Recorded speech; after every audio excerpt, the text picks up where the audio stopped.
Hello les amis!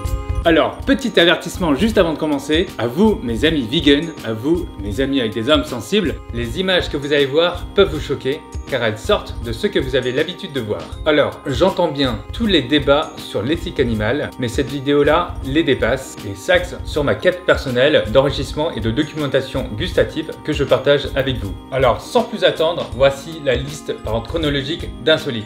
C'est parti!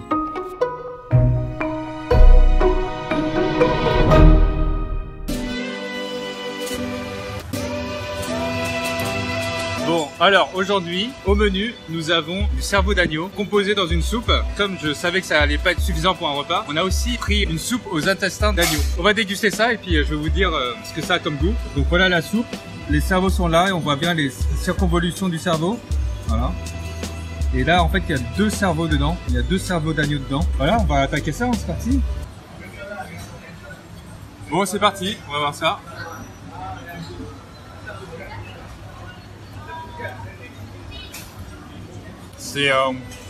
C'est mou, ça a le goût d'un escargot mélangé avec du foie. Mais c'est super bon en tout cas. It's like century. That's good. Yeah, it's good, hein? Yeah. Alors mon cousin il vient juste de goûter, il adore aussi. Et la soupe elle est très goûtue, il y a vraiment une espèce d'arôme qui fait que le cerveau se mélange parfaitement avec. Donc c'est un plat que je vous recommande si vous êtes amateur de bon goût. Les personnes qui tiennent le stand au Hawker Center sont très serviables, c'est des personnes très aimables qui n'hésitent pas en fait à nous proposer différentes variations du plat et trouver un plat qui desserve bien nos papilles. Ça doit être de l'intestin.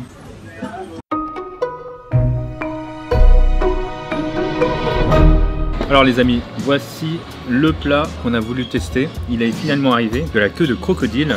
On voit bien la texture que ça vient vraiment d'un crocodile. C'est le bout de viande baignée dans de la sauce avec une branche de légumes à côté et avec des champignons sur le côté et quelques piments parsemés. On va déguster ça et puis je vais vous donner le verdict. La peau au-dessus est très molle, mais celle en dessous est un peu plus dure. Je crois que c'est du cartilage qui est en dessous là. Et voilà à quoi ça ressemble. Une odeur un peu comme du pain. On va goûter ça. Alors la peau, ça a vraiment le goût du starch, je sais pas comment dire ça en français. La viande du crocodile là en dessous a vraiment une consistance comme du poisson. Le goût aussi est pas très loin du poisson. Très intéressant tout ça, mais la texture est complètement différente. Ça fond plus dans la bouche, ça cale grave. Le plat de crocodile, verdict, c'est intéressant comme texture et comme goût, mais par contre en termes d'expérience, c'est pas foufou quoi. Par rapport au reste des plats que j'ai testés, c'est pas le plus fou. Troisième plat de cette vidéo là, ça s'appelle du Hamza, un dessert. C'est une zone de tissu adipeuse qui est à côté des trompes fallopiennes d'une grenouille. Ça a l'air fou comme ça comme titre. Ça ressemble vraiment à un espèce de bouillon avec des trucs blancs dedans. Ça sent sucré. Il n'y a pas vraiment de goût en lui-même, c'est surtout recouvert par le sucré de l'eau qui l'entoure, mais la texture est intéressante, un peu craquante, pas très mou. Voilà, ça fait juste une expérience nouvelle, donc en tout cas c'est super bon. Bon, quatrième plat de la vidéo, le pénis de cerf, la soupe au pénis de cerf. Mais malheureusement, ça s'est soldé par un échec. En effet, il fallait commander 2 jours à l'avance. Je savais pas du tout. Du coup, on n'a pas eu ce plat, ce fameux plat, mais on a eu une compensation. On a eu du vin au pénis de cerf, donc le Lubian Wine. Allez, je vous présente ça. Bon, les amis, alors, on va clôturer le repas avec un vin infusé avec pénis de cerf. La senteur est extrêmement forte. À la tienne? Campagne. Oh bah, il y a plusieurs goûts, plusieurs mélanges de goûts dedans. Le goût est complètement normal, mais quand on pense qu'il y a eu beaucoup de pénis dedans, ça change un peu la donne. Hein. There's something inside. I think so. Yeah. Oh yeah, there is. You? Something Yeah, you swimming too. in the bottom. Oh shit.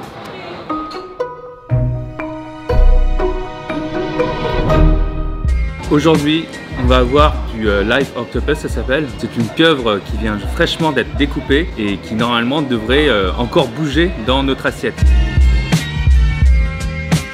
Alors ce plat, les amis, il s'appelle le sanakji. Pourquoi les tentacules ils continuent toujours de bouger? C'est parce qu'en fait les terminaisons nerveuses sont toujours actives et c'est pour ça que même si la pieuvre est morte, quand on verse de la sauce dessus, bah, ça continue à avoir du mouvement. Et donc en raison de ces mouvements et en raison que la succion des tentacules soit toujours active, il faut être extrêmement prudent quand on mange les tentacules parce qu'elles risquent de se coller sur la gorge et de provoquer un étouffement. C'est pour ça qu'il est recommandé de bien mâcher ces aliments avant de les ingurgiter. Il y a déjà eu des cas en fait de mort, d'étouffement, où des gens se sont étouffés pendant l'ingestion de ce plat-là.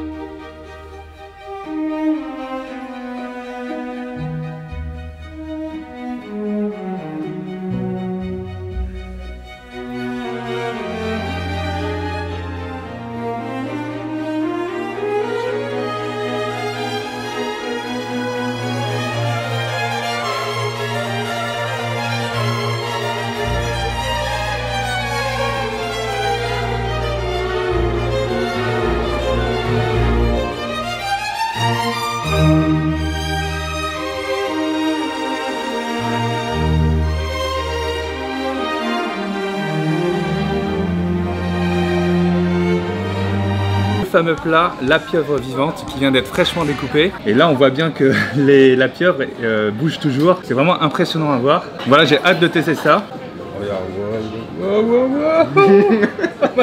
Ça bouge tellement, c'est fou.